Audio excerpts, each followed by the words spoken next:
sahabat Lintas, welcome to YouTube channel. Bertemu lagi di tim lintasberitahuan.com. Nah sahabat Lintas, jadi pada sore hari ini kita sedang berada di kantor Dinas BPBD Kota Palangkaraya, yang mana kita ingin sedikit mengkonfirmasi terkait yang kita sudah bahas kemarin, itu tentang bantuan sembako. Nah kita sedang bersama Bu Emi selaku Kepala BPBD Kota Palangkaraya. Assalamualaikum Bu. Selamat sore. Iya Bu. Jadi tim Lintas Beritahuan hari ini ada yang ingin dipertanyakan nih Bu, untuk terkait bantuan sembako. Nah, jadi untuk wilayah Kota Palangkaraya sendiri Bu, sudah berapa banyak sembako yang disebar? Untuk wilayah Kota Palangkaraya sendiri, untuk sembakonya itu ada 2 tahap kemarin. Yang pertama 6.500 paket sembako, dan yang kedua adalah 7.500 paket sembako. Dan paket sembako ini kami sebarkan melalui kelurahan-kelurahan, dan ada beberapa komunitas-komunitas pula yang ikut menyebarkan sembako ini.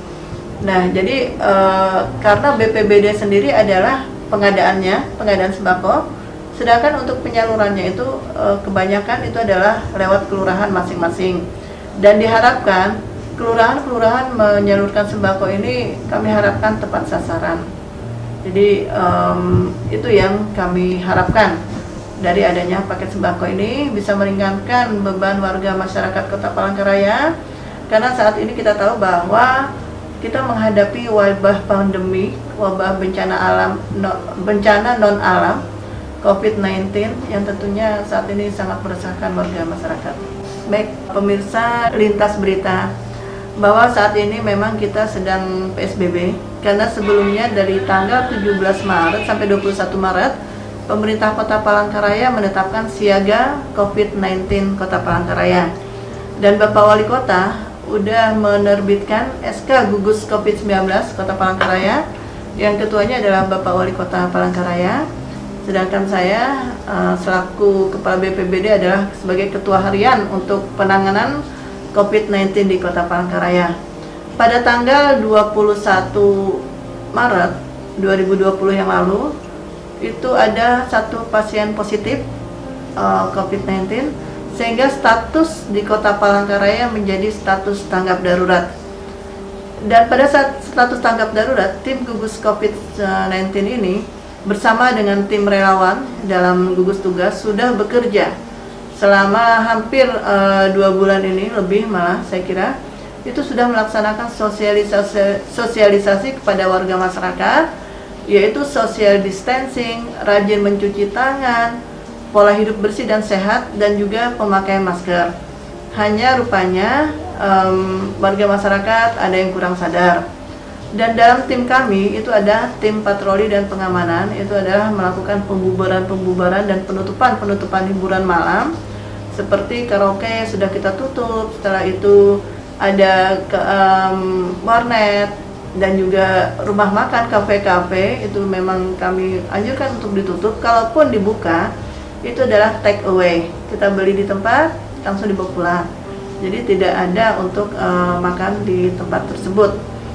Dan berikutnya, karena ternyata bahwa perkembangan COVID-19 ini sangat masif di Kota Palangkaraya, walaupun kita sudah gencar melakukan sosialisasi, gencar juga melakukan penyemprotan di perumahan-perumahan dan juga perkantoran, ternyata sudah terjadi transmisi lokal. Nah, transmisi lokal inilah yang menyebabkan pemerintah Kota Palangkaraya kemarin menetapkan PSKH, yaitu pembatasan skala kelurahan humanis, di mana ada 8 kelurahan, yang 7 kelurahan adalah zona merah dan 1 kelurahan zona kuning. Jadi di dalam kelurahan-kelurahan tersebutlah yang memang kita masih melakukan gerakan, seperti para ulama yang berkumpul dan kita itu adalah menghimbau agar warga masyarakat tidak melaksanakan sholat Jumat dan sholat tarawih.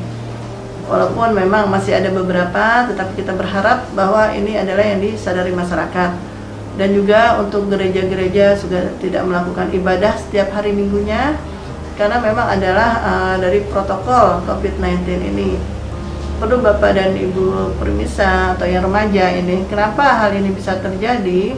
Karena dari penyebaran mata rantai COVID-19 ini sendiri sangat masif, itu lewat pakaian juga bisa. lewat droplet juga bisa. Maksud droplet kalau berbicara tanpa memakai masker itu bisa kena lawan bicara, itu langsung bisa positif. Apalagi imun kita ini lemah, makanya itu yang harus dijaga. Dan juga lewat sentuhan, makanya kenapa kita harus jaga jarak atau distancing, karena ada beberapa kasus seorang mahasiswa tidak kemana-mana itu positif, ternyata hasil bertemu dengan dosennya, konsultasi, ternyata sakit positif. Itu kan jadi yang OTG ini yang memang harus diwaspadai. Ada seorang bayi, anak umur 1 tahun 4 bulan, kan di rumah saja nih, tapi bapaknya beraktivitas di luar, langsung menggendong anak, kena dari pakaiannya. Dan juga ada kasus juga pasien tidak jujur. Dan pasien tidak jujur ini, satu orang itu bisa membawa 10 orang sampai 1000 orang penyebarannya ini. Karena apa? Karena COVID ini memang walaupun dikatakan virusnya lemah, tapi penyebarannya sangat cepat, sehingga kenaikan angka di Kota Palangkaraya sudah 55 yang positif, tapi ada yang sembuh sudah 22 orang. Itu yang kita sangat bersyukur, tapi ada juga yang meninggal dunia sebanyak 3 orang. Dan saat ini juga pemerintah Kota Palangkaraya telah menyiapkan rumah karantina itu bagi OTG orang tanpa gejala, itu ada di asrama haji, dan saat ini sudah ada 25 orang. Jadi karena memang kemarin ada kejadian, kenapa ini merebak ya? Karena keterbatasan rumah sakit umum itu sudah penuh, Bapelkes sudah penuh, dibuka lagi BPSDM, ternyata pasiennya terus bertambah.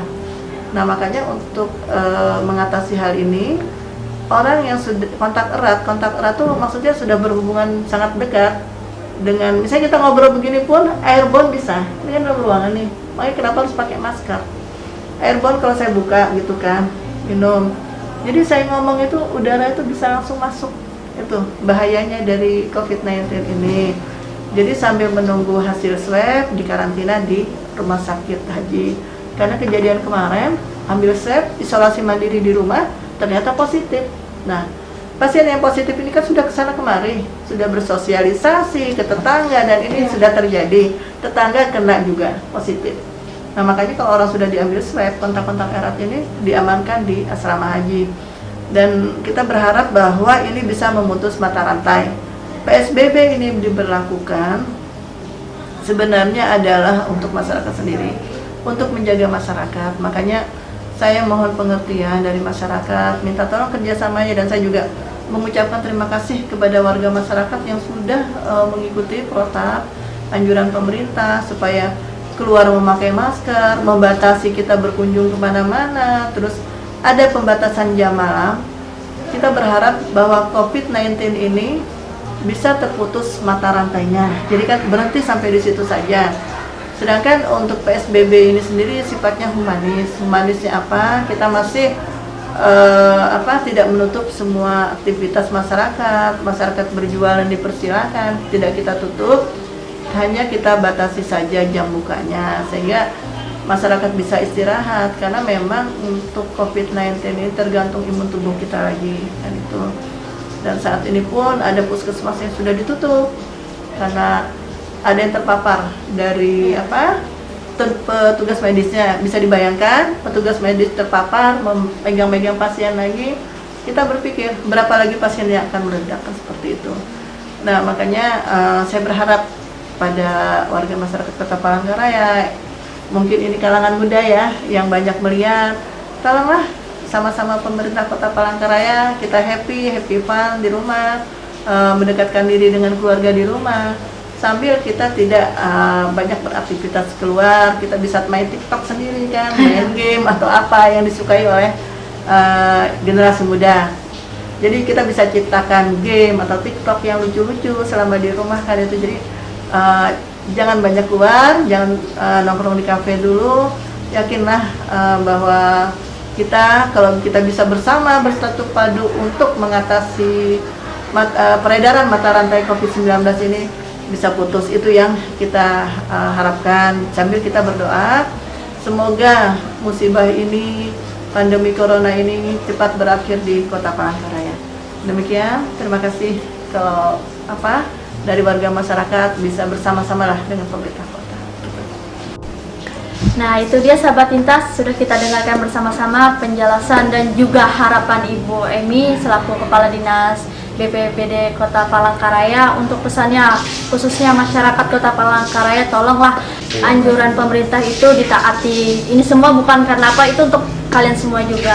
Oke deh sahabat Lintas, jadi mungkin itu saja yang bisa tim Lintas berikan. Jadi diharapkan untuk masyarakat Kota Palangkaraya lagi lah dikurangi aktivitas di luar rumah, kalaupun keluar itu harus memakai masker. Nah, jadi mungkin sampai situ juga vlog news kita untuk hari ini di Dinas BPBD Kota Palangkaraya. Untuk sahabat Lintas dan pecinta berita, dia minta subscribe dan like-nya channel YouTube kita itu lintasberitawan.com. Jika ada saran, kritik, dan komentar dan juga pertanyaan seputaran BPBD Kota Palangkaraya bisa coret-coret di bawah channel YouTube kita. Oke sahabat Lintas, diakhiri, sampai jumpa dan bye-bye.